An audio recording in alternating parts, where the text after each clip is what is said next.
ಕನ್ನಡದ ಹಬ್ಬ ಜೊತೆಗೆ ವಚನದ ಹಬ್ಬವನ್ನ ಕೂಡ ಈ ಒಂದು ದಿನ ಈ ಒಂದು ಶಾಲೆಯಲ್ಲಿ ಮಾಡ್ತಿರೋದು ನಮ್ಮ ಸಂಸ್ಥೆಗೂ ಕೂಡ ಒಂದು ಒಳ್ಳೆಯ ಸಂತೋಷದ ವಿಷಯ ಅಂತ ನಾನಾದ್ರೂ ಭಾವಿಸುತ್ತೇನೆ.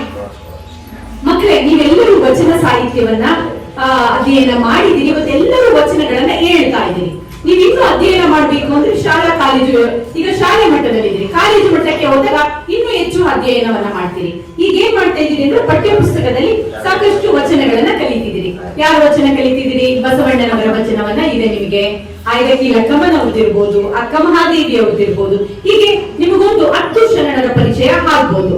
ಆದ್ರೆ ನೀವು ಇನ್ನು ಹೈಸ್ಕೂಲ್ಗೆ ಹೋದಾಗ, ಕಾಲೇಜಿಗೆ ಹೋದಾಗ ಇನ್ನೂ ಹೆಚ್ಚು ಹೆಚ್ಚು ವಚನಕಾರರ ಬಗ್ಗೆ, ವಚನಕಾರ್ತಿಯರ ಬಗ್ಗೆ ನೀವು ತಿಳಿದುಕೊಳ್ತಾ ಹೋಗ್ತೀವಿ. ವಚನ ಸಾಹಿತ್ಯ ಅನ್ನೋದು ನಮ್ಮ ಕನ್ನಡ ಸಾಹಿತ್ಯವನ್ನ ಶ್ರೀಮಂತಗೊಳಿಸಿದಂತಹ ಸಾಹಿತ್ಯ. ಯಾಕೆ ಈ ಒಂದು ಸಾಹಿತ್ಯವನ್ನ ವಿಶೇಷವಾಗಿ ನಾವು ತೆಗೆದುಕೊಂಡು ಹೋಗ್ತೀವಿ? 12ನೇ ಶತಮಾನದಲ್ಲಿ ರಚಿತವಾದಂತಹ ಆ ಒಂದು ಸಾಹಿತ್ಯವನ್ನ 21ನೇ ಶತಮಾನದಲ್ಲೂ ಕೂಡ ಅಷ್ಟು ಸಂತೋಷವಾಗಿ ನಾವು ಒಪ್ಪಿಕೊಳ್ಳುತ್ತಿದ್ದೀವಿ ಅಂದ್ರೆ ಅದರಲ್ಲಿ ಇರುವಂತಹ ಒಳ್ಳೆಯ ವಿಚಾರಧಾರೆಯಿಂದ. ಇವತ್ತು ಪಾರ್ಲಿಮೆಂಟ್ ಅಂತ ಡೆಲ್ಲಿಯಲ್ಲಿ ನಾವು ಇವತ್ತು ಅದನ್ನ ನಾವು ಕಾಣ್ತಾ ಇದ್ದೀವಿ ಅಂದ್ರೆ ಅದಕ್ಕೆ ಫೌಂಡೇಶನ್ ಹಾಕಿದವರು ಯಾರು, ಅಡಿಪಾಯ ಹಾಕಿದವರು ಯಾರು ಅಂದ್ರೆ 12ನೇ ಶತಮಾನದ ಶರಣರು. ಅವತ್ತು ಅನುಭವ ಮಂಟಪ ಅನ್ನೋದು ಒಂದು ರಚನೆ ಆಗಿಲ್ಲದೆ ಹೋಗಿದ್ರೆ ಇವತ್ತು ಪಾರ್ಲಿಮೆಂಟ್ ಅನ್ನೋ ಒಂದು ವಿಚಾರಧಾರೆ ನಮಗೆ ಬರ್ತಿರ್ಲಿಲ್ಲ ಅನ್ಸುತ್ತೆ. ಅನುಭವ ಮಂಟಪದ ಮತ್ತೊಂದು ಒಂದು ಹೆಸರೇ ಈಗ ಪಾರ್ಲಿಮೆಂಟ್ ಆಗಿದೆ ಅಂತ ನಾನಾದ್ರೂ ಭಾವಿಸುತ್ತೇನೆ. ಇಲ್ಲಿ ನೀವು ಇವತ್ತು ವಚನಗಳನ್ನ ಓದ್ತಾ ಇದ್ದೀರಿ, ವಚನಗಳನ್ನ ತಿಳಿದುಕೊಳ್ತಿದ್ದೀರಿ. ಆದ್ರೆ ಅದು ಜ್ಞಾನಕ್ಕೆ ಮಾತ್ರ ಸೀಮಿತ ಆಗದೆ ಅದು ಏನ್ ಮಾಡ್ಬೇಕು? ಅದನ್ನ ಜೀವನದಲ್ಲಿ ಅಳವಡಿಸಿಕೊಳ್ಬೇಕು. ಅಳವಡಿಸಿಕೊಳ್ತೀರಾ? ಹಾಗೆ ಈ ಒಂದು ಕಾರ್ಯಕ್ರಮವನ್ನ ಮಾಡಬೇಕಾದ್ರೆ ನಮ್ಮ ದತ್ತಿ ದಾಸೋಹಿಗಳನ್ನ ಪರಿಚಯವನ್ನ ಮಾಡಲೇಬೇಕು. ಯಾಕಂದ್ರೆ ಅವರು ನಮ್ಮ ಸಂಸ್ಥೆಗೆ ಒಂದು ಸಹಕಾರ ಕೊಟ್ಟಿರೋದ್ರಿಂದ, ಒಂದು ದತ್ತಿಯನ್ನ ಸ್ಥಾಪನೆ ಮಾಡಿರೋದ್ರಿಂದ ನಾವು ಹೆಚ್ಚು ಶಾಲೆಗಳಿಗೆ ಹೋಗಿ, ಅದರಲ್ಲೂ ಮುಖ್ಯವಾಗಿ ನಾವು ಸರ್ಕಾರಿ ಶಾಲೆಯನ್ನೇ ನಾವು ಆಯ್ಕೆ ಮಾಡ್ಕೊಳ್ತಾ ಇದೀವಿ. ಸರ್ಕಾರಿ ಶಾಲೆಗಳಿಗೆ ಹೋಗಿ ಅಲ್ಲಿ ನಮ್ಮ ದತ್ತಿ ದಾಸೋಹಿಗಳನ್ನ ಕರೆಸಿ ಅವ್ರ ಹತ್ರ ಮಾತನಾಡಿಸಿ ಅವರ ಒಂದು ಅಂಗವಾಗಿ ಇವತ್ತು ಈ ಒಂದು ಕಾರ್ಯಕ್ರಮವನ್ನ ಮಾಡಿ ಇವತ್ತು ಅವರು ನಿಮಗೆ ಸಿಹಿ ಜೊತೆಗೆ ನಿಮಗೆ ಒಂದು ರೈಟಿಂಗ್ ಪ್ಯಾಡ್ ಅನ್ನ ಕೂಡ ಕೊಡ್ತಿದ್ದಾರೆ. ನೀವು ನಾಳೆ ಒಂದು ನಿಮ್ಗೆ 20 ವರ್ಷ ಆಗ್ಬೋದು, 30 ವರ್ಷ ಆಗ್ಬೋದು, 40 ವರ್ಷ ಆಗ್ಬೋದು. ಆದ್ರೆ ನೀವು ಧನ್ಯ ಸತ್ಯೇಂದ್ರ ಮೂರ್ತಿ ದಂಪತಿಗಳನ್ನ ನೆನಪಿಸ್ಕೊಳ್ತೀವಿ. ಇವ್ರು ನಮ್ ಶಾಲೆಗೆ ಬಂದಿದ್ರು, ನಮಗೆ ಒಂದು ಸಿಹಿ ವಿತರಣೆ ಮಾಡಿದ್ರು, ನಿಮ್ಗೊಂದು ರೈಟಿಂಗ್ ಪ್ಯಾಡ್ ಕೊಟ್ಟಿದ್ರು ಅಂತ ನೀವೆಲ್ಲರೂ ನೆನಪಿಸ್ಕೊಳ್ತೀರಿ. ಹಾಗೆ ನೀವು ಕೂಡ ದೊಡ್ಡವರಾದಾಗ ಏನ್ ಮಾಡ್ಬೇಕು? ಅದೇ ರೀತಿ ಅವರ ರೀತಿಯನ್ನೇ ನೀವು ಕೂಡ ಈ ವೇದಿಕೆಯನ್ನ ಅಲಂಕರಿಸಿ ನೀವು ಕೂಡ ನಿಮ್ಮ ಕೈಲಾದ ಸಹಾಯವನ್ನ ಮಾಡಬೇಕು. ಈಗ ನಾನು ಅವರ ಒಂದು ಕಿರು ಪರಿಚಯವನ್ನ ಮಾಡ್ಕೊಡ್ತೀನಿ. ಅವರ ಪರಿಚಯವನ್ನ ಮಾಡ್ಬೇಕಾದ್ರೆ ಸಾಕಷ್ಟು ಸಮಯ ಬೇಕು, ಆದ್ರೆ ನಾನು ಸಂಕ್ಷಿಪ್ತವಾಗಿ ಅವರ ಪರಿಚಯವನ್ನ ಮಾಡ್ಕೊಡ್ತೀನಿ. ಧನ್ಯ ಸತ್ಯೇಂದ್ರ ಮೂರ್ತಿ, ಇವರ ತಂದೆ ಹೆಸರು ಪುಟ್ಟಸ್ವಾಮಿ, ತಾಯಿ ಹೆಸರು ಇಂದ್ರಮ್ಮ ಅಂತ. ಇವರ ಕೌಟುಂಬಿಕ ವಿವರವನ್ನ ನಾನು ಹೇಳಬೇಕಾದ್ರೆ ಇವರು ಒಂದು ಓಂ ಬ್ರಿಕ್ಸ್ ಅನ್ನೋ ಒಂದು ಫ್ಯಾಕ್ಟರಿಯನ್ನ ನಡೆಸಿಕೊಂಡು ನಮ್ಮ ಮೈಸೂರಿನಲ್ಲೇ ಬಹಳ ಪ್ರಸಿದ್ಧವಾದಂತಹ ಒಂದು ಈ ಬ್ರಿಕ್ಸ್ ಆಗಿದೆ. ಯಾಕಂದ್ರೆ ಬೇರೆ ಯಾವ ಬ್ರಿಕ್ಸ್ ನ ಬೇಕಾದ್ರೂ ತಗೊಂಡು ಅವರು ಮನೆಯನ್ನ ಕಟ್ಟಬಹುದು. ಓಂ ಬ್ರಿಕ್ಸ್ ಸಿಗ್ಬೇಕು ಅಂದ್ರೆ ಒಂದು 2 ತಿಂಗಳು 3 ತಿಂಗಳು ಮುಂಚೆನೆ ಅವರು ಕಾಯ್ದಿರಿಸಬೇಕಾಗುತ್ತೆ, ಇಲ್ಲಾಂದ್ರೆ ಸಿಗೋದಿಲ್ಲ. ಅಷ್ಟು ಒಳ್ಳೆಯ ಗುಣಮಟ್ಟದ ಬ್ರಿಕ್ಸ್ ಅನ್ನ, ಇಟ್ಟಿಗೆಯನ್ನ ಕೊಡ್ತಾ ಇದ್ದಾರೆ. ಅವರ ದಂಪತಿಗಳಿಗೆ ಜೋರಾಗಿ ಚಪ್ಪಾಳೆ ತಟ್ಟೋಣ.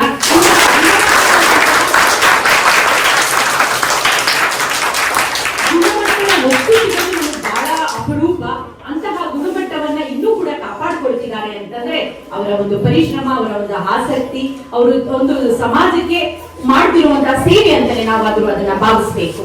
ಇನ್ನು ಇವರ ಮಗನ ಹೆಸರು ಮನೋಜ್ ಅಂತ. ಇವರು ಇಂಜಿನಿಯರಿಂಗ್ ಮಾಡ್ಕೊಂಡು ಅವರು ಕೂಡ ಒಂದು ಕನ್ಸ್ಟ್ರಕ್ಷನ್ ಕಂಪನಿಯನ್ನ ಮಾಡ್ಕೊಂಡು ಇಂಟೀರಿಯರ್ ಡಿಸೈನರ್ ಆಗಿದ್ದಾರೆ. ಇವರ ಸೊಸೆ ಕೂಡ ಆರ್ಕಿಟೆಕ್ಟ್ ಆಗಿದ್ದಾರೆ. ಅವರು ಕೂಡ ಇಂಜಿನಿಯರಿಂಗ್ ಅನ್ನ ಮಾಡಿ ಅವರು ಕೂಡ ತಮ್ಮ ಯಜಮಾನರ ಜೊತೆ ಅವರು ಕೂಡ ಸೇವೆಯನ್ನ ಸಲ್ಲಿಸ್ತಿದ್ದಾರೆ. ಇನ್ನು ಮಗಳು ಕೂಡ ಬಹಳ ಪ್ರತಿಭಾವಂತೆ. ಅವರ ಹೆಸರು ಮಧುರಾ ಅಂತ. ಅವರು ಕೂಡ ಸಾಕಷ್ಟು ಶಾಲೆಯನ್ನ ಪ್ರಾರಂಭ ಮಾಡಿದ್ದಾರೆ. ಅವರು ಕೂಡ ಒಂದು ಬ್ರಾಂಚ್ ಅನ್ನ ಓಪನ್ ಮಾಡಿದ್ದಾರೆ ಅಂತ ಭಾವಿಸಿರ್ತೇನೆ. ಮೇಡಮ್ ಟ್ರಿಪ್ಸ್ ಏನಂತ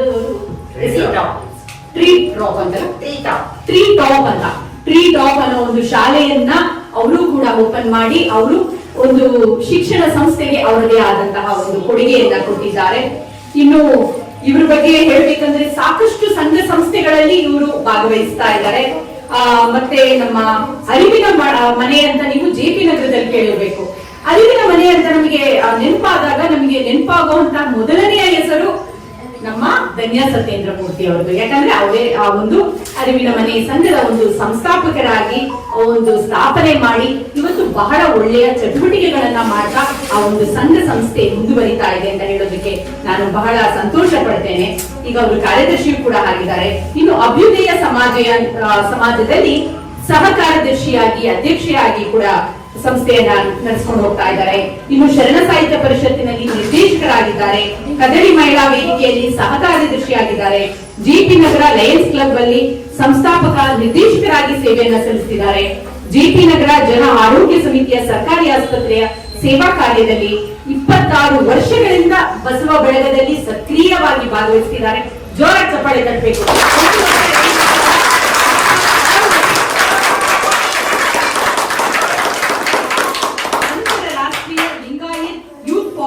ಕೂಡ ಸದಸ್ಯರಾಗಿದ್ದಾರೆ.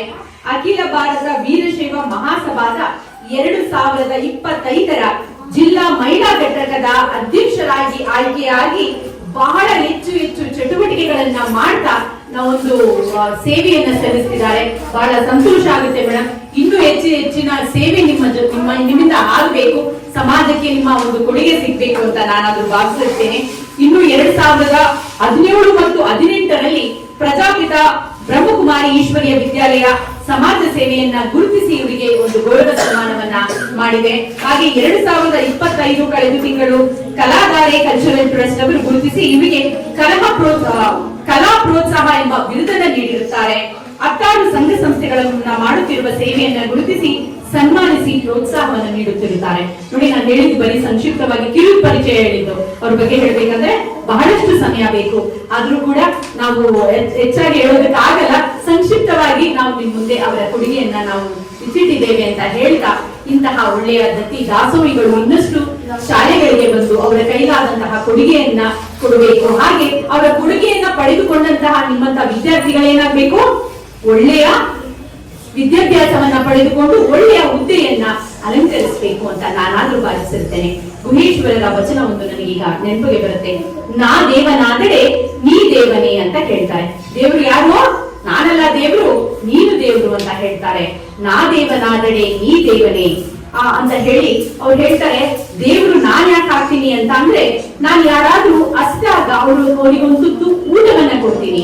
ಯಾರಾದ್ರೂ ಬಾಯಾರಿಕೆ ಅಂತ ಬಂದಾಗ ನಾನು ಅವರಿಗೆ ಒಂದು ಲೋಟ ನೀರನ್ನ ಕೊಡ್ತೀನಿ.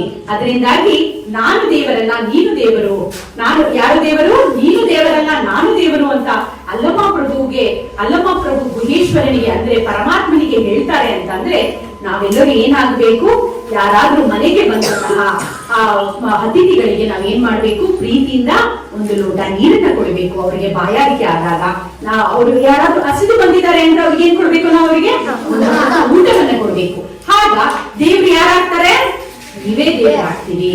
ಅದು ನಮ್ಮ ಅಲ್ಲಮ್ಮ ಪ್ರಭುದೇವರ ಒಂದು ವಚನದ ಅರ್ಥ ಅಂತ ಹೇಳ್ತಾ, ಇವತ್ತು ಅದೇ ರೀತಿ ಧನ್ಯ ಸತ್ಯೇಂದ್ರ ಮೂರ್ತಿ ದಂಪತಿಗಳು ದಾಸೋಹದಲ್ಲಿ ಕೊಡುಗೆ ದಾನಿ ಆಗಿ ಸಾಕಷ್ಟು ಕೆಲಸಗಳನ್ನ ಮಾಡ್ತಿದ್ದಾರೆ. ಹಾಗೆ ನಮ್ಮ ಇನ್ನೊಬ್ಬರು ದತ್ತಿ ದಾಸೋಹಿಗಳಾದಂತಹ ಮಹಾದೇವ್ ಸ್ವಾಮಿ ಅವರು ಈ ದಿನ ಈ ಕಾರ್ಯಕ್ರಮಕ್ಕೆ ಬರೋದಕ್ಕಾಗಿಲ್ಲ, ಅವರ ಬೇರೆ ಒಂದು ಕೆಲಸದ ನಿಮಿತ್ತ ಬರೋದಕ್ಕಾಗಿಲ್ಲ.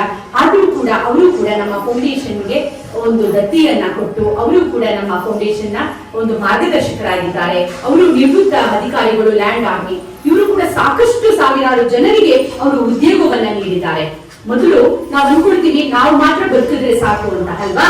ಆದ್ರೆ ನಾವು ಬದುಕುವುದರ ಜೊತೆಗೆ ಏನ್ ಮಾಡಬೇಕು, ಇನ್ನೊಬ್ಬರಿಗೂ ಕೂಡ ಸಹಾಯ ಮಾಡುವಂತಹ ಆ ಒಂದು ಗುಣವನ್ನ ನಾವೆಲ್ಲರೂ ಬೆಳೆಸ್ಕೊಳ್ಬೇಕು ಅಂತ ಹೇಳಿದಾಗ, ನಾವು ಒಂದು ತುತ್ತು ಇನ್ನೊಬ್ಬರಿಗೆ ಊಟ ಕೊಡೋದಕ್ಕಿಂತ ಉದ್ಯೋಗವನ್ನ ಕೊಟ್ಟಾಗ ಏನಾಗುತ್ತೆ, ಅವರ ಕುಟುಂಬಕ್ಕೆ ನಾವು ದಾರಿದೀಪವಾಗ್ತೀವಿ ಅಲ್ವಾ? ಹಾಗೆ ನೀವು ಕೂಡ ವಚನಗಳನ್ನ ಓದಿ ನೀವೇನ್ ಮಾಡ್ಬೇಕು, ಮುಂದೆ ಒಳ್ಳೆಯ ಹುದ್ದೆಯನ್ನ ಅಲಂಕರಿಸಿ ನಮ್ಮ ದೇಶಕ್ಕೆ ನಮ್ಮ ರಾಜ್ಯಕ್ಕೆ ಕೀರ್ತಿ ತರುವಂತಹ ವಿದ್ಯಾರ್ಥಿಗಳಾಗಬೇಕು, ಪ್ರಜೆಗಳಾಗಬೇಕು ಅಂತ ನಾನು ಈ ಮೂಲಕ ಕೇಳಿಕೊಳ್ತಾ ನನ್ನ ಒಂದೆರಡು ಮಾತುಗಳಿಗೆ ವಿರಾಮವನ್ನು ಹೇಳ್ತಿದ್ದೀನಿ. ಜೈ ಬಸವ, ಜೈ ಕರ್ನಾಟಕ.